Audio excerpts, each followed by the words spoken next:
Welcome back to a Universes Academy Nats deck profile prep series. Again, I'm Chris Smith. We're going over a few decks that we have in our gauntlet, and that you'll probably see in a pretty good mass quantity at Nationals. So we got Jiro off of Air, 627, Air, all good. Don't really worry about the other two symbols. Good does make a really good. She doesn't make a really good deck, but I think you're going to see the air build more often, and it's very potent. And because it's Jiro, since set one, she has been a thorn in everyone's side. She's won a few events, mostly, she's gotten second at Nats last year. She got second at HLC. She's always a threat to just keep going, and just the aggro potential on this character is just insane because she gets free stats and you can't really do a whole lot about it sometimes. And so let's get into the attacks. We play 19 attacks, and we're going to start off with double jab pummel. The greatest feels bad ever in Jiro because you really don't want to give Jiro card draw. That's like her one downfall for the most part. She is a true six-hander, and she has to basically find her attacks. Like, you got latent skill, you have double jab, you have the big three, but it's not like free card draw. It comes with like a caveat. This really helps us string along our giant card pool of attacks because it gives us +2 no matter what. And if it's blocked, because it's usually coming in at 3 mid for 7, you kind of usually don't want to take. You don't want to take these, but you don't want to block them either, so it kind of sucks. It's just a very, very hard attack to deal with. Electric Jolt, it's a staple. 4x stun. Gives you, while it's in your momentum, it gives you a tap down of their best defensive piece. So if they can't kill you, they obviously can't defend against you because you're going to be able to commit their board. If you have an enhanced step, and usually you'll do this, on their try to kill you turn, and then you commit their foundations where they can't pass checks and they can't defend. It's a really good setup card for that crackback. Indiscriminate, 1.3 million volts, doesn't really need any type of introduction. Gets a crap ton of damage from her because if you do block those double jabs, if you do block other things, sometimes they're coming in pretty fast, and you do need some foundations to be ready. Unfortunately, Indiscriminate Volts kind of just fills itself. It's a 3 low X in her. If she can find the speed for this, good luck, but more power to you. Next is the linchpin of the deck, Specialized Sound Waves. This is how she really kills people. She just sets this up. Just remove a momentum, stack 2 cards, draw the attack you need, check that 6 that you need, and you just keep going and going and going as long as you have the momentum and sound waves. Because once she has them in the discard, once she finds one, she has all of them if she has the momentum to pay for it. 2 Home Run Comets, usually the attack at the end of the string after you get sound waves to death like X amount of times. This gets +X for each card in the card pool, and it gets powerful, and it just adds itself to momentum. It gets its own momentum. It is insane in her. It is like the creme de la creme kill card in her for the most part, because she'll just, if she checks both of them, she can just put them on top with sound waves, draw one, put that 6 on top. Basically sell out for the last attack because it's going to be huge. The last attack in the deck is, it's more of like a block, but you can play it at the end of a turn. It's kind of cheeky. After you save a million strike out of the Plus Ultra 5 packs, after you block, you get to add this to momentum. So she doesn't need to hit you now to get her momentum. She can just block a high attack or a mid attack and then get momentum.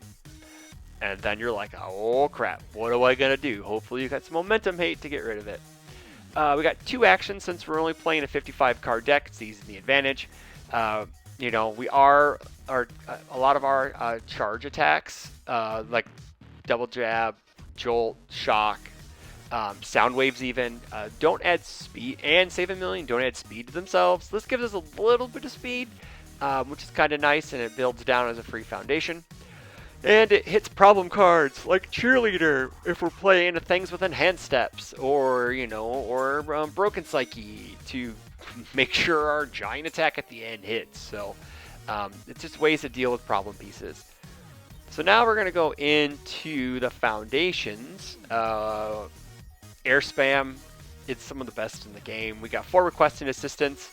Once we get a momentum or whatever, we're able to ready anything that hasn't been readied yet, so that's really good. Release, one of the best defensive cards in the game, if not the best defensive card in the game. You can destroy a committed foundation to have a +2 to your check to block an attack. Sometimes it's, between winning and losing is just like a destroy to +2. 4 basic training on damage, response on play, and also its speed if our opponent is dumb enough to go into deadlock when we have these. Yeah, that would be a major bonehead play to do that. We play 4 6 checks. Punches are irrelevant, so if you do build it, it's not the worst case. But it's a 6 check with a +2 low. It gives us, that 6 check to play, to stack with the sound waves, and then to play the attack. Check that 6, and we're home free. 4 Destin, it has her face on it. You're able to scout the top 2 with her ability, name any coward type you need. We got some Observant Student. We don't want to check 2s during a turn, so we're going to be able to, look at the top card of our deck. Hey, there's a 2 on top. We can play around with that. And if for some reason, we do put Pillar Swings in the side, so if our opponent full blocks it and they're in deadlock, yeah, I think Pillar Swing is arranged, right? Nope, it's not. Okay, I'm wrong. But anywho, yeah, it's just in there for the +1 low, and look at the top, because nothing else is ranged, except for Indiscriminate, I believe. Oh yeah, Sound Waves, but that's never leaving the card pool during the combat phase. Yeah, so the bottom part's basically blank. Next, we got 3 copies of the big 3. If we're going to have 3 or more attacks on our card pool, and we are offensing, so we love to draw cards with this. Also, it's a zone change plus speed. So if they're holding the lows for Indiscriminate, we just go, well, I'm going to make it a high and give it a speed. Nice job, nerd. We got 3 latent skill. We want to dig. This is a really good card in her, so we're able to dig for those attacks that we were looking for. 2 copies of Specialist to Sound. We don't really need that much defense because we're going to be just trying to kill people by turn 3. If a game goes to turn 4, hopefully we can get them. But yeah, I'm trying to keep this deck close to 50 as possible. So 2 of these. We got 1 Wealthy Aspirations, another low block. We can unflip a Jolt. We get to response flip after something's added to our momentum. We can add another copy. So if we save a million strike block, we can add the top card of our deck to our momentum. So if we have multiple sound waves, we can get the chain rolling. 1 Web of Blades before the block step. If say someone goes minus speed, we go plus speed, and if they go minus damage, we go plus damage. So neat card. Only a 1x. We got 2 Nice Tries. It's some speed 8, but it's mostly used to commit on our turn while we're attacking, so it's a ready foundation on our opponent's turn. Moving on to the side, we got 1 Toru Hagakure 2. She works pretty well with the deck. Granted, we only have 1 flash attack, so it's not that big of a deal. But we're most likely adding speed to double jab, home run, indiscriminate. Even Jolt is a pain in the ass. And it's not really speed, it's block mod, so it's even worse to deal with sometimes. We got 3 copies of Pillar Swing. If we got someone who's, block happy. Also, this is really good Mirio tech because they can't drop it below 8. They have to somehow steal the first enhance to do that, so that won't work. Plus, it's a charged weapon, so it gets +X+X. And stun too, which is pretty sick.